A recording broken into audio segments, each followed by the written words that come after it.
Hi peeps. Well, as you can see, I'm driving at the moment, so I won't be looking at you very much.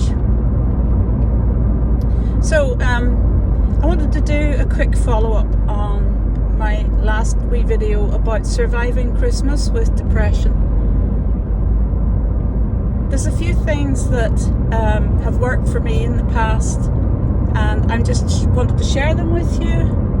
I know a lot of my thoughts about this subject come from personal experience, even though I'm a qualified psychotherapist and I work with people very often in the field of SAD or even just general clinical depression. It's actually my own personal experiences with it that have really informed me. So Christmas, yes, I'm having a bit of a rough time this year. Some of it for external reasons and some of it just the old biochemistry, not liking no sunshine and just getting a bit sludgy. So here's a few kind of just like really sort of usable, doable things if you're really struggling with depression and you feel like crap and you don't want to face the world. So, number one is get out of bed. Just get out of bed. Unless there's something actually physically wrong, you're feeling actually sick or ill for some reason, just get out of bed. And the second thing is make your bed after you. I do this, and sometimes on a really bad day that might be all all I could have done. I mean, I'm a lot better now than I have been, but that sometimes was the best that I could have done.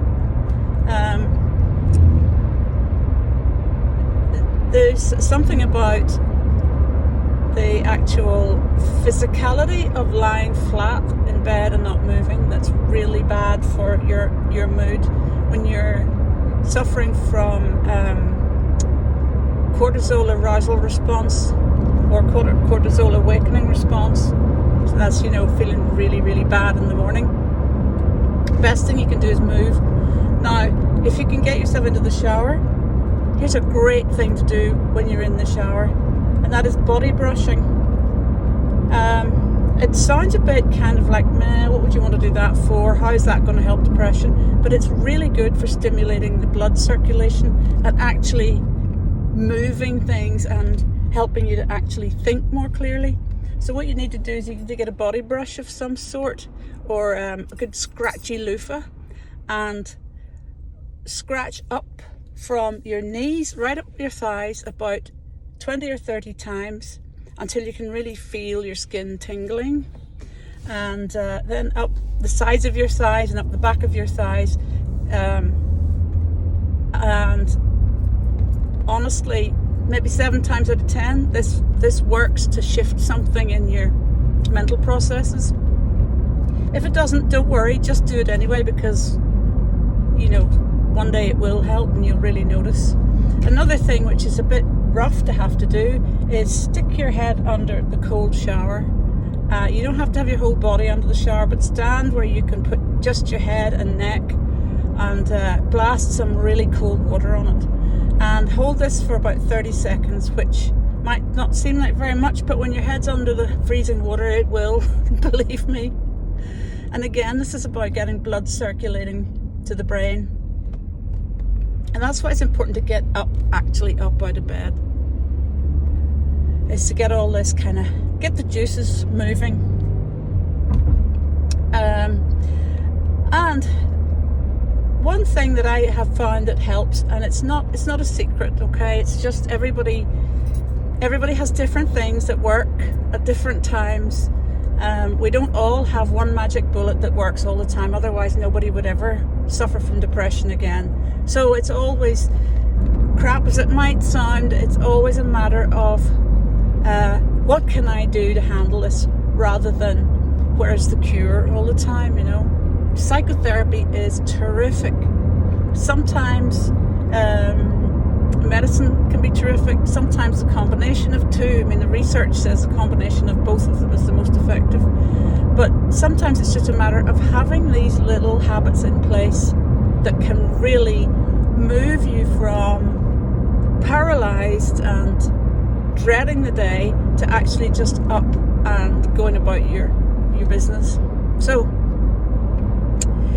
the next video I'm going to make is about helping other people and what that does for the psyche, what it'll do for you and your depression, what it does around Christmas time particularly, and how it gets a smile back on your face. And believe me,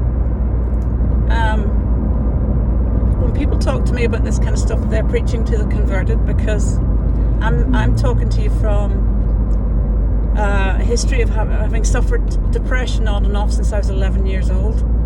And Christmas is a particularly difficult time for me for external and internal reasons.